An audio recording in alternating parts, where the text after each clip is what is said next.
Hi everyone and welcome to my channel. Today I'm going to show you how to make a bee sting cake, and if you've never heard of this, then stay tuned because it's a great alternative for people that don't enjoy overly sweet cakes. This is a yeast-based cake, which means we're going to make a yeast dough as our sponge essentially. So that's what I'm doing here. I'm combining flour, sugar and a bit of salt. And to get started, I have lukewarm milk here that is just about warm. And I'm going to crumble some fresh yeast on top just to get it going. And this will activate the yeast. You should see that after waiting for about 10 to 15 minutes, this gets a little bit bubbly.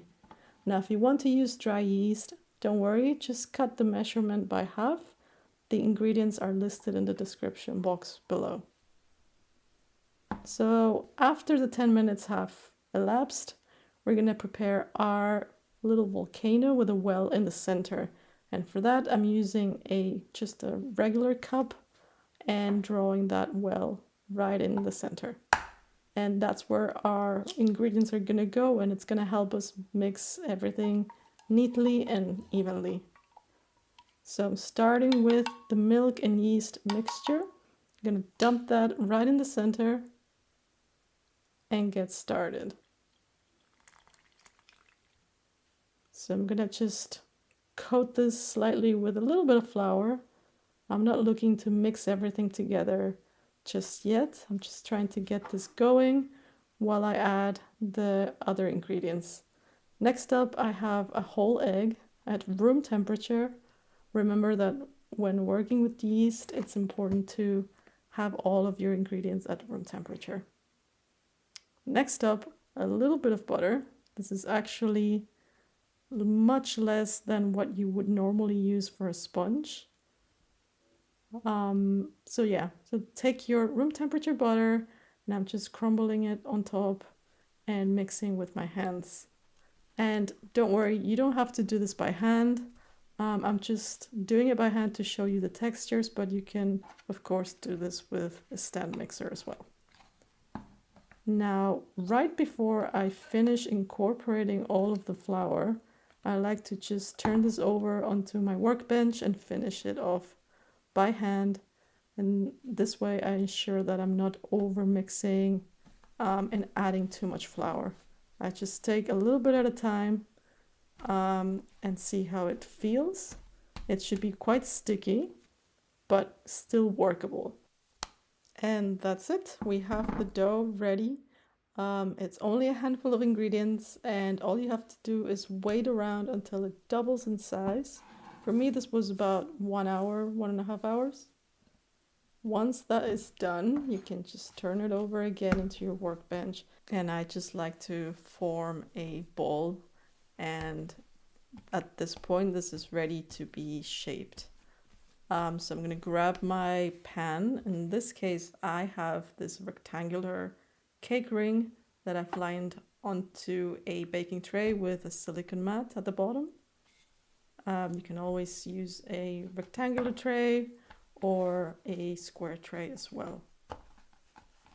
So since I have a rectangle, what I like to do is just take a rolling pin and stretch it out to a rough rectangle that I can just dump inside this cake ring. And then I just go in with my hand and start flattening it, getting into those corners very gently, but I ensure that everything is even so that it bakes evenly in the oven. So I'm going to set this aside in a warm spot while I prepare the topping, which is actually my favorite part of this whole cake.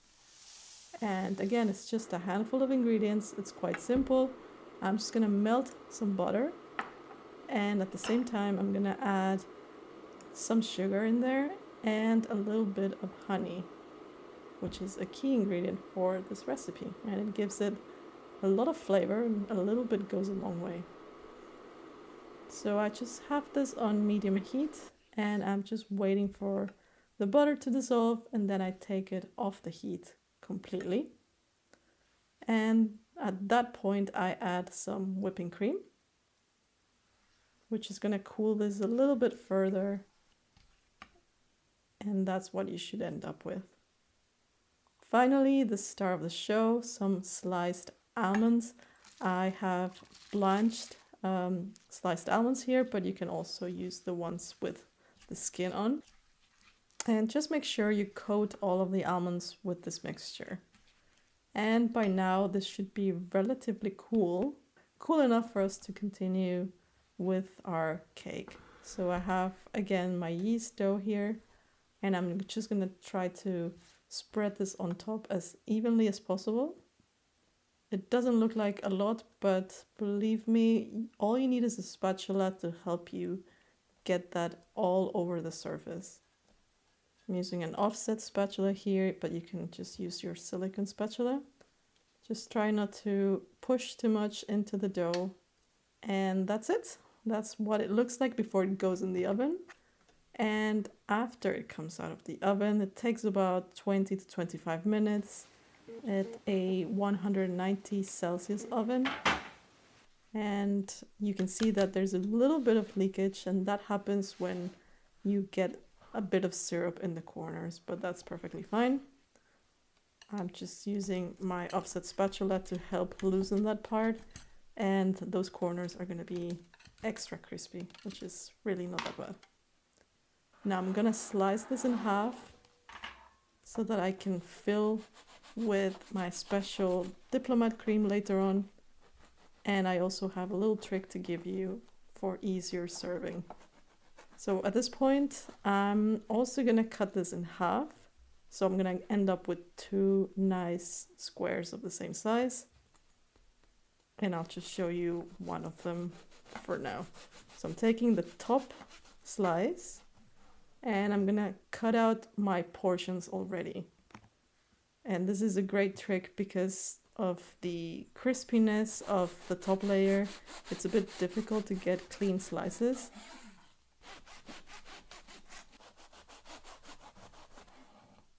So we're gonna bypass the mess altogether by pre-cutting the top layer. Now onto the filling. I'm using one of my favorite recipes. This is a diplomat cream, and you've seen probably a couple of my videos where I use this because I love putting it on anything. And it's kind of in between whipped cream and a buttercream. It's very light, super delicious, and it goes really well with this cake. So I'm using a generous layer of that. I'm trying to match the height of the yeast cake with the height of the filling layer.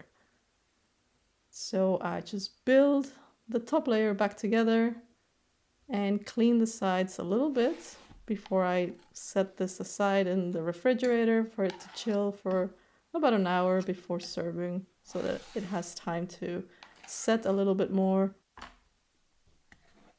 But of course, if you want to dig in straight away, then go for it. I do recommend waiting a little bit, but it's completely up to you.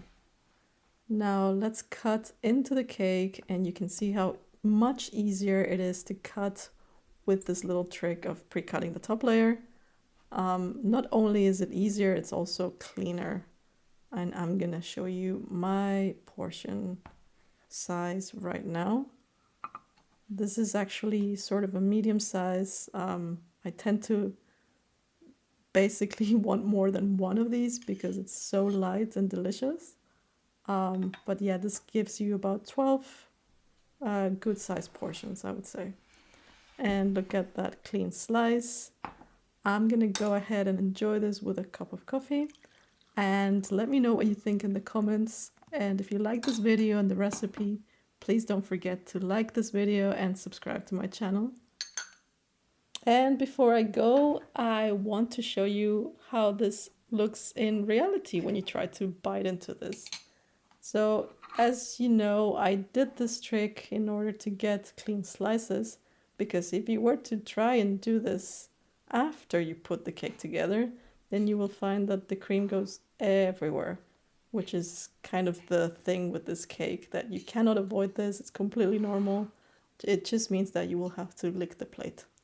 So thanks for watching. I'll see you next time with more recipes.